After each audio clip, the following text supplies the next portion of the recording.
This story begins a few thousand years ago. My people were slaves to vile creatures that ruled over us mercilessly. During the day, we never saw the sunlight. But at night, we would lie down and gaze into the eyes that looked back at us. One fateful night, a new light flew across the sky. Fascination caused us to sneak out of camp to observe this wonder. As we approached it, sparks flew from the light. As each spark landed, one by one my friends disappeared, and then one hit me. When I woke up, hours had passed. It was too late to return to camp without being discovered. Once I was among the trees, it took only moments before I was attacked by wolves. I wandered a few steps, and finally collapsed.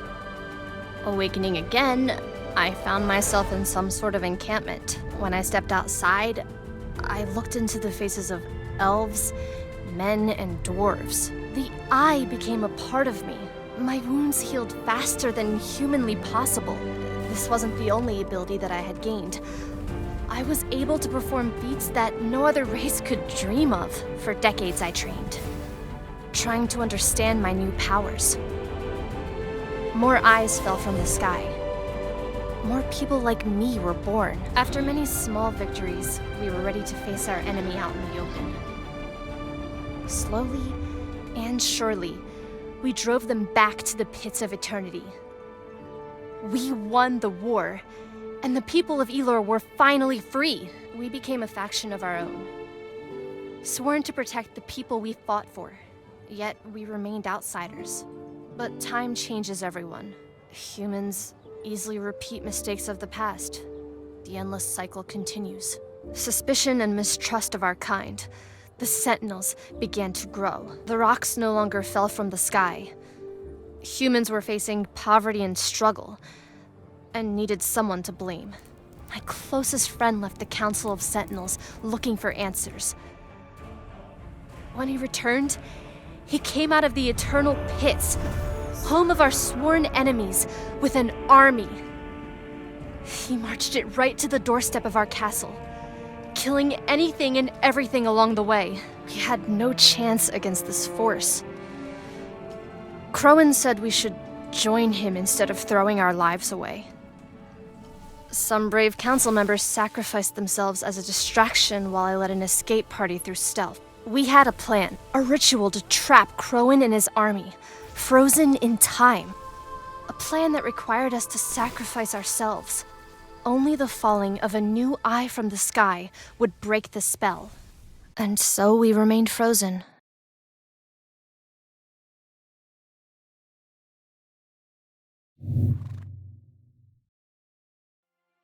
Now, a new era exists for the people of Elor, though violence is still a part of it.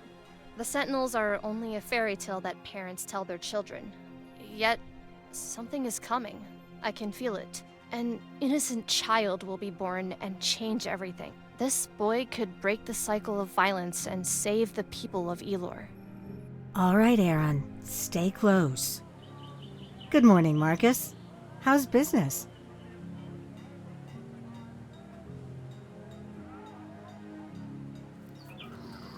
Oh, do you still have those blue mushrooms? Elias really loves them. Sometimes I don't get that man. I think I'll take a whole basket of them. We've had a decent harvest this year. The conflicts in Krill haven't bothered us much.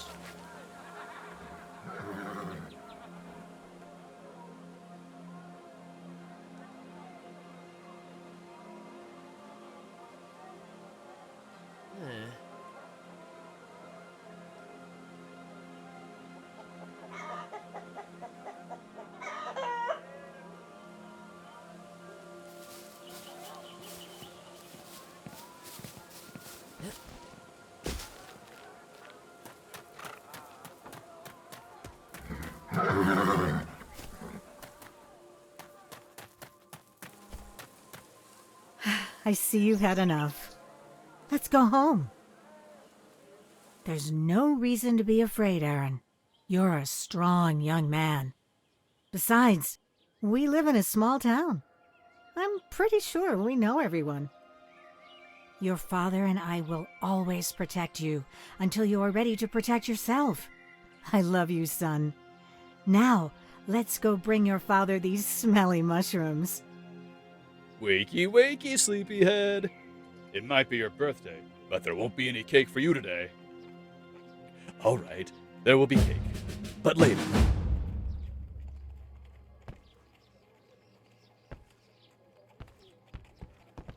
Good morning, buddy. Today, we are training. I might have overheard you telling your friends that you want to become a soldier. Well, for your very first mission, you'll have to sneak up on me. I'll be waiting outside. Manage to surprise me, and I'll have a reward for you. All right, see you soon. Or, don't see you soon.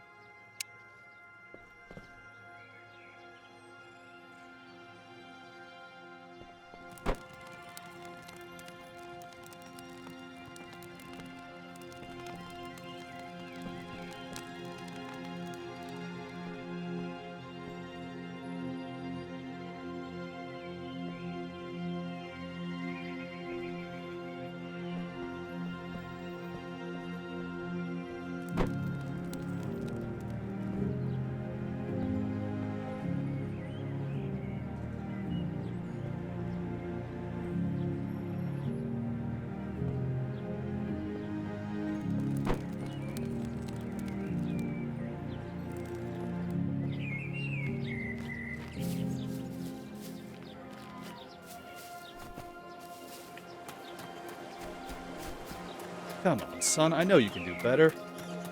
All right, I'll give you a hint. Have you thought about climbing?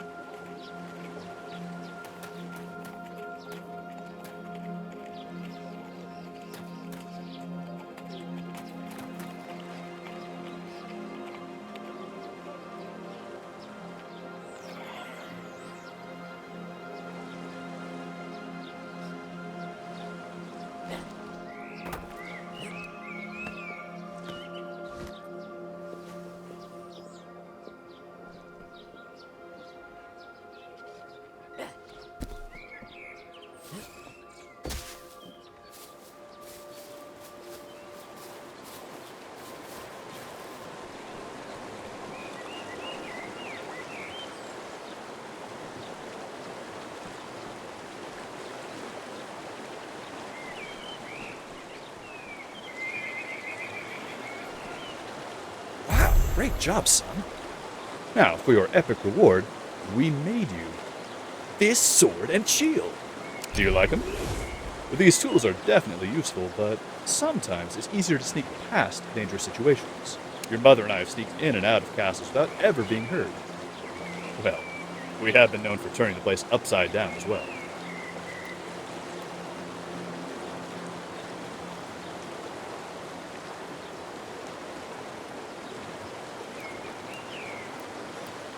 That's great. I love it too. And before you know it, you'll be old enough to try out a real sword. Well, I have to go make myself useful now. Why don't you go find your mother? She's waiting for you with another surprise.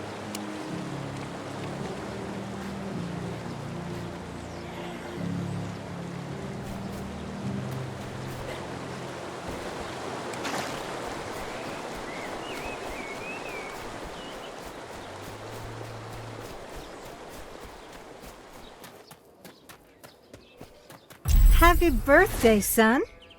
You'll never guess what I got for you. This goes along with the new sword and shield we had made for your birthday.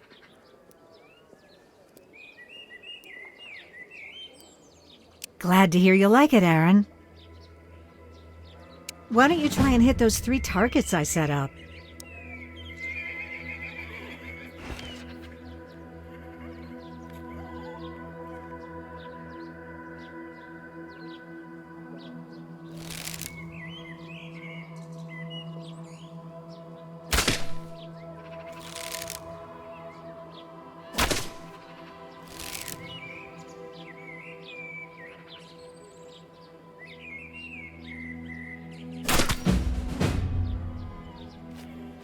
Fantastic! You're really good at this. Are you sure you haven't done this before? Why don't you try hitting the targets again? I have some work to do now. 3 more chickens have been killed. I think it's a fox. Oh, again? I'll have a look later this week. I have that trade this afternoon. No rush, honey. We'll find it later. I'll have someone look at the fence.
Did you get me some of those blue mushrooms at the market, honey?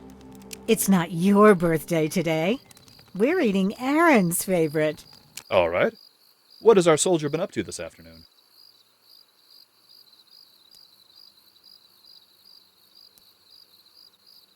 I'm sorry. You did what? I see. Well, good job on hunting it down, I suppose. But next time, maybe come and get me when you find it.